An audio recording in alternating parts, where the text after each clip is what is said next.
The borders of any given territory have often been important in preserving its natural environment and also any special culture of the inhabitants. The sea is the natural border of an ancient place that lies in the eastern Mediterranean Sea, beautiful, wild, rich in history and traditions. Its name is Sardinia.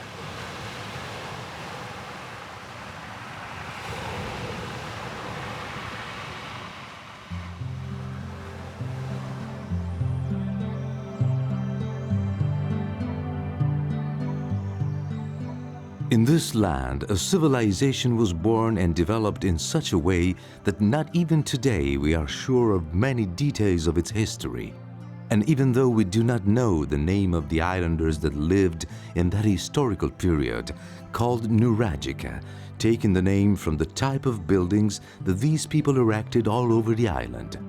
True monuments built stone upon stone with spacious living quarters inside, characteristic details which gives us the ancient word for these buildings, nuraghi.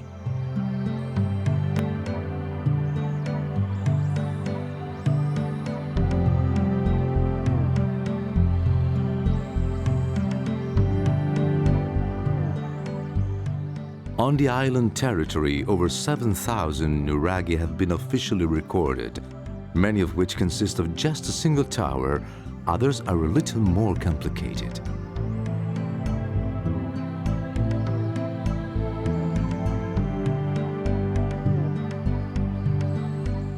The great voiceless stones, silent and inanimate, in modern times now begin to tell us more about the men who lived there so long ago.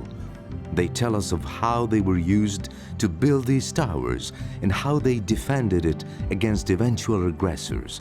They tell us how they were placed carefully and intelligently, following a precise plan, using simple methods, but at the same time both sophisticated and clever, so much so as to have made the history of this island. About 70 years ago, a young archaeologist, Giovanni Liliu, near Barumini, started to work on a site that would take many years to finish, to try to uncover one of the most important monuments in this Nuragic culture.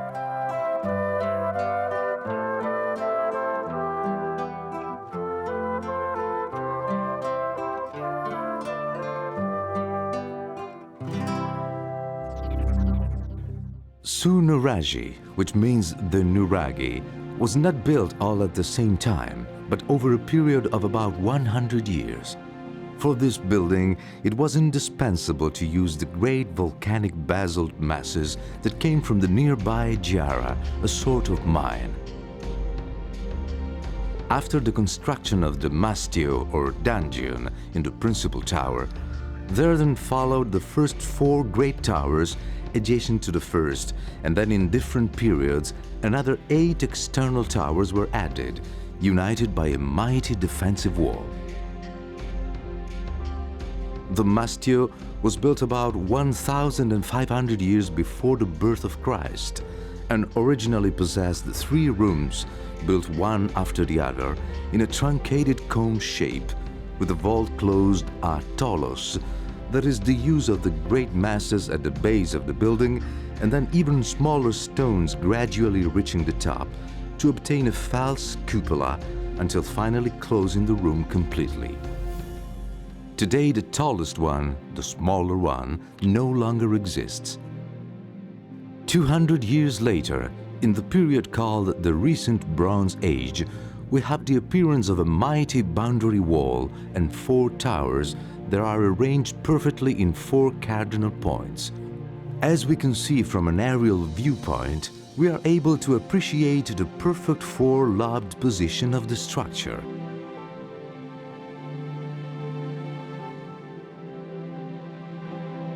Between the mastio with the perimeter towers, we now have a central courtyard with a well, originally about 20 meters in depth, from which water was drawn for daily use. Around 1100 BC, together with other modifications that were made to the nuraghi, rising up around the structure, in particular on the eastern side, we find the Nuragic village, a series of circular homes built generally of only one room. To the base of the building, built of stone, wooden beams were added, which were then covered in reeds. Today, of these huts that for centuries were full of life, there only remains the original foundations in stone and other numerous elements that reconduct us to the habits of the people that lived there once. A grindstone for grinding grain. A ritual area where water was taken from a small tank and heated in this oven, of which the opening is still visible, and then poured into the concave stone in the center of this small room, at the time completely closed, and where you could sit and whilst enjoying the steam coming from the boiling water, probably together with others, celebrate the cult of the steam bath. About 500 BC, after 1,000 years from its formation, the Nuragic civilization ceased to exist.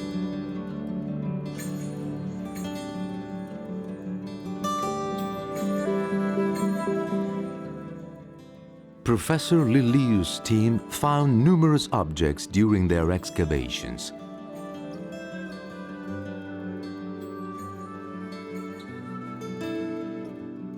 Appropriately restored by experts, today these finds are exhibited in a special place called Casa Zapata, a series of buildings that were built by the noble Zapata family from Aragon in the 16th century.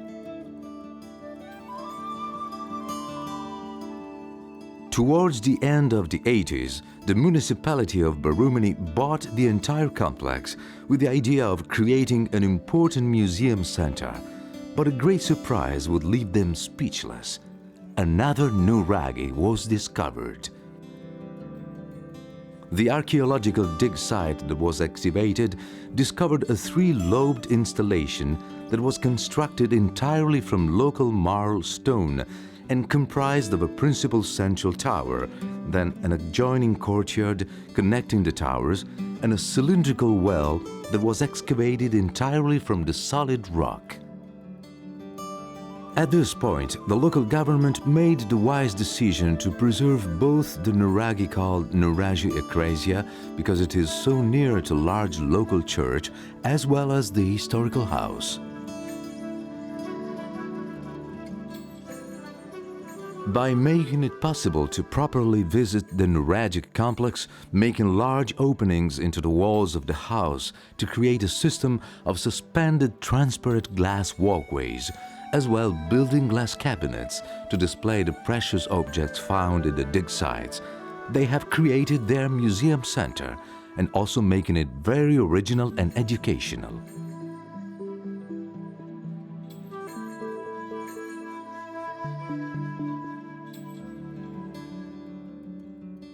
Nuragi is the most important of the 30 nuraghi that can be found in the municipality of Barumini.